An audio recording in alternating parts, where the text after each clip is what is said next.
नमस्कार। सीबीएसई संगीत में आपका स्वागत है और मैं हूं आपका टीचर हिरेंद्र भारद्वाज।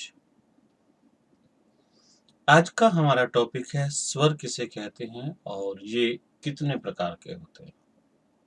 जिस प्रकार किसी भी स्टोरी बुक या नॉवल को पढ़ने से पहले ये जरूरी है कि आपको अल्फाबेट्स और मात्राओं की जानकारी हो, ठीक उसी तरह से संगीत सीखने से पहले, संगीत को जानने से पहले आपको ये पता होना चाहिए कि स्वर वास्तव में चीज क्या है।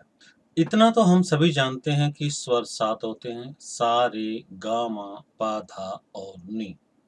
लेकिन वास्तव में ये सातों स्वर 7 अलग अलग प्रकार की, अलग अलग फ्रीक्वेंसी की ध्वनियां हैं, जिनके हमने नाम रख दिए सा, रे, गा, मा, पा, धा।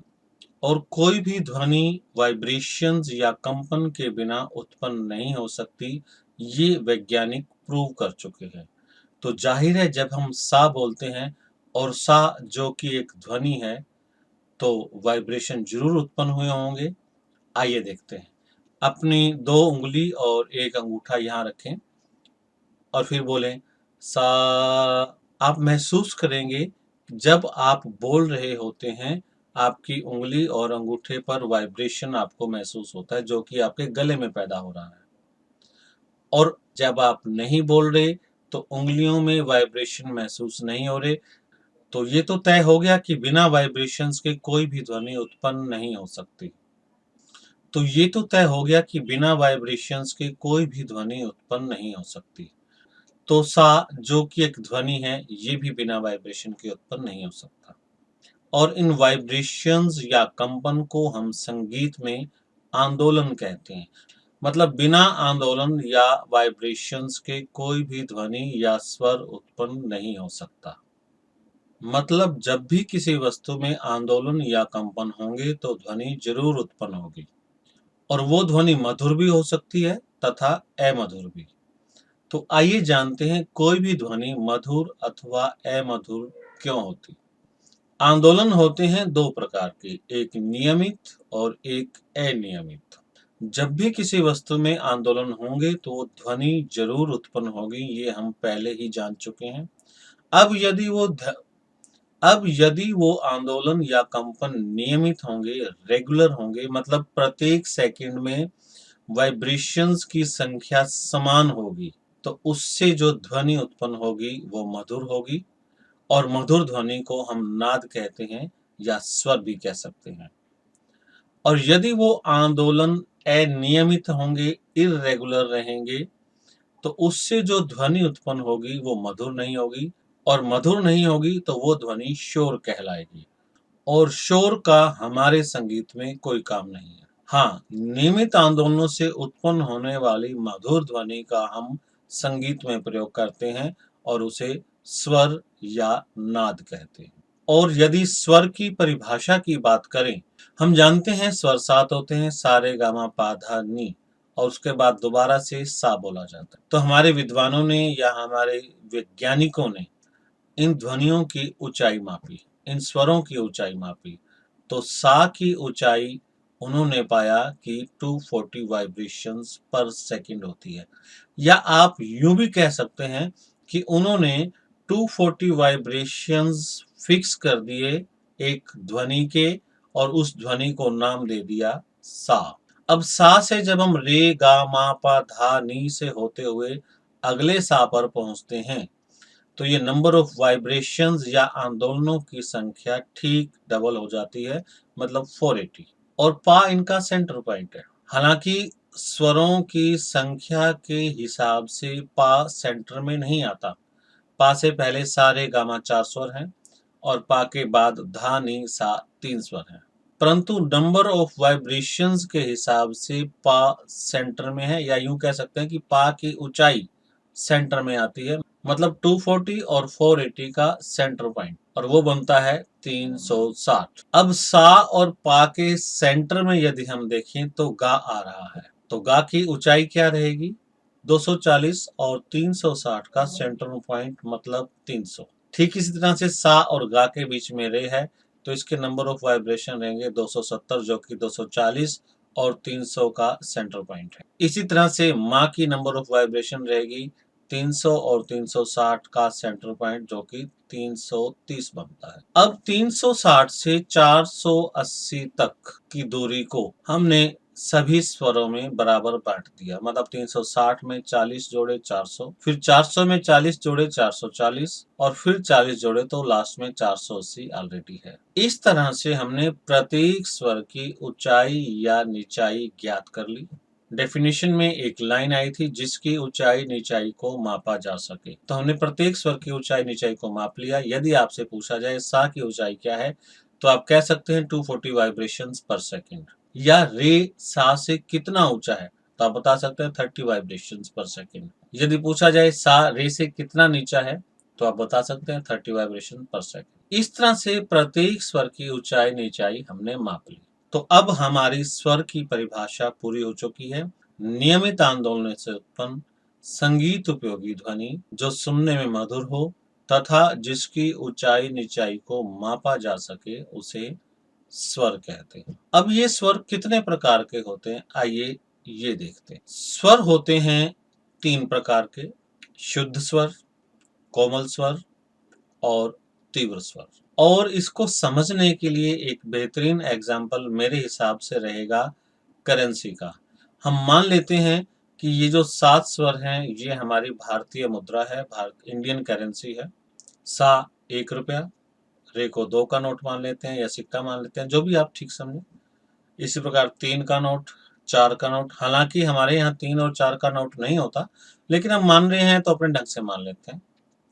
5, 6 और 7, मतलब सारे गामा पाधानी ये सातों स्वर हैं, और इन सातों स्वरों को हमने करेंसी मान लिया केवल समझने के लिए। अब मार्केट में कोई चीज माना एक पेन बिक रहा है और उसकी कीमत है 1.5 रुपए, 1.5 मतलब 1.5 रुपीज, और हमें वो पेन लेना है, तो क्या किया जाए? आप कहेंगे कि हम उसे 2 रुपए दे देते हैं और दुकानदार हमें 50 पैसे वापस कर देगा, लेकिन हमारे पास 50 पैसे की कीमत की करेंसी भी नहीं है, तो 1.5 रुपए कीमत की करेंसी बनानी पड़ेगी।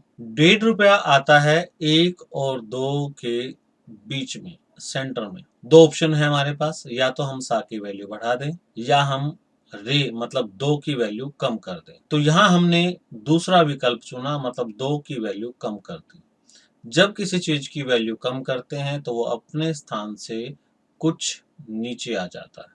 तो 1.5 वैल्यू की हमने एक नई करेंसी बनाई। ठीक इसी तरह से हमें 2.5 की आवश्यकता थी, तो यहाँ हमने 3 की वैल्यू कम कर दी, 3 अपने स्थान से नीचे आ गया 2.5 वैल्यू के साथ। इसी तरह से हमें 4.5 की आवश्यकता थी, यहाँ हमने मध्यम मतलब माँ की वैल्यू बढ़ा दी, और जब किसी स्वर की वैल्यू बढ़ाते हैं तो वो अपने स्थान से ऊपर चला जाता है।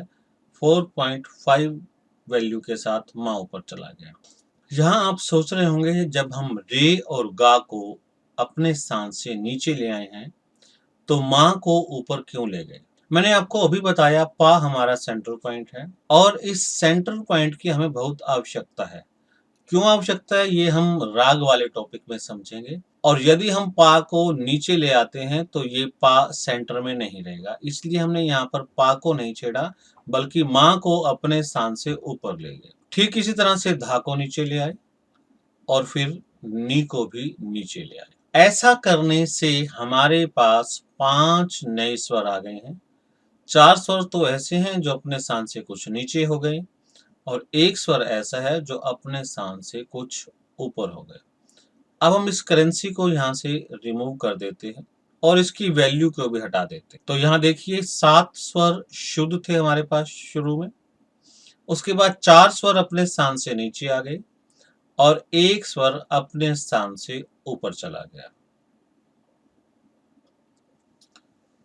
आप यदि ध्यान दें तो पाएंगे सा और पा ये दोनों सिंगल सिंगल स्वर हैं, लेकिन रे, गा, मा, धा और नी इन स्वरों के हमारे पास दो दो रूप हो गए हैं।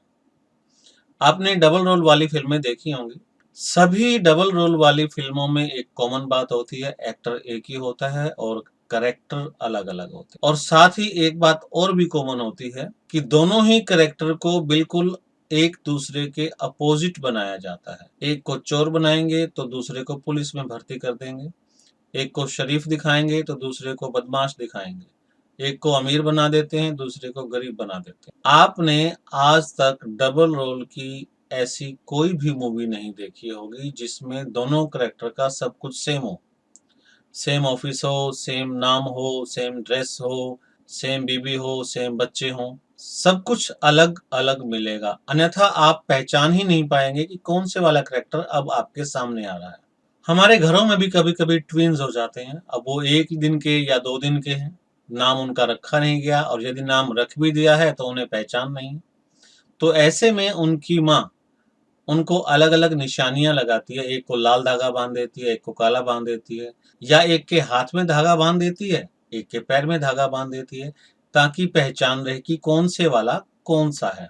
नहीं तो पता चले एक को 2 बार फीडिंग करा दी और दूसरा बेचारा भूख से रोई जा रहा है। तो यहाँ भी हमें निशानी लगानी होगी ताकि इन तीनों की पहचान अलग अलग रहे। तो हमने क्या निशानी लगाई? जो स्वर अपने स्थान से नीचे आए हैं उनके नीचे लेटी हुई रेखा लगा दी। अब रे गा धा नी इन चारों स्वरों के दोनों रूप अलग अलग आसानी से पहचाने जा सकते हैं। ठीक इसी तरह से माँ पर भी हमने निशानी लगा दी, और माँ पर निशानी लगाई ऊपर खड़ी हुई रेखा। अब दोनों माँ भी अलग अलग पहचाने जा रहे हैं, और कुल मिलाकर संख्या यदि देखें तो 1 तीव्र स्वर है, उसके बाद 7 शुद्ध स्वर हैं और 4 कोमल स्वर हैं, और कुल मिलाकर ये हो जाते हैं 12। तो यदि आपसे पूछा जाए संगीत में शुद्ध स्वर कितने हैं, तो आंसर रहेगा 7। कोमल कितने हैं? 4। तीव्र कितने हैं? 1। और शुद्ध और कोमल और तीव्र मिलाकर कुल स्वर कितने हैं? 12।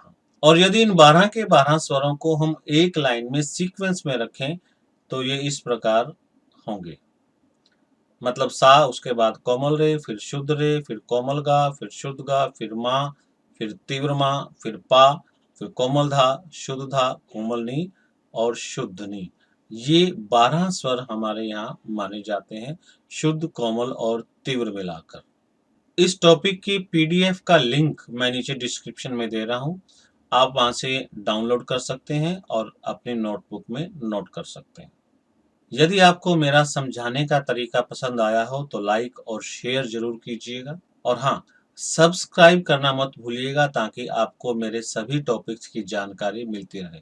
और क्योंकि ज्ञान बांटने से बढ़ता है, इसलिए लाइक करें या ना करें, शेयर जरूर करें ताकि अधिकतम विद्यार्थियों तक ये ज्ञान पहुंच सके। तो मिलते हैं अगले टॉपिक के साथ, तब तक के लिए नमस्कार।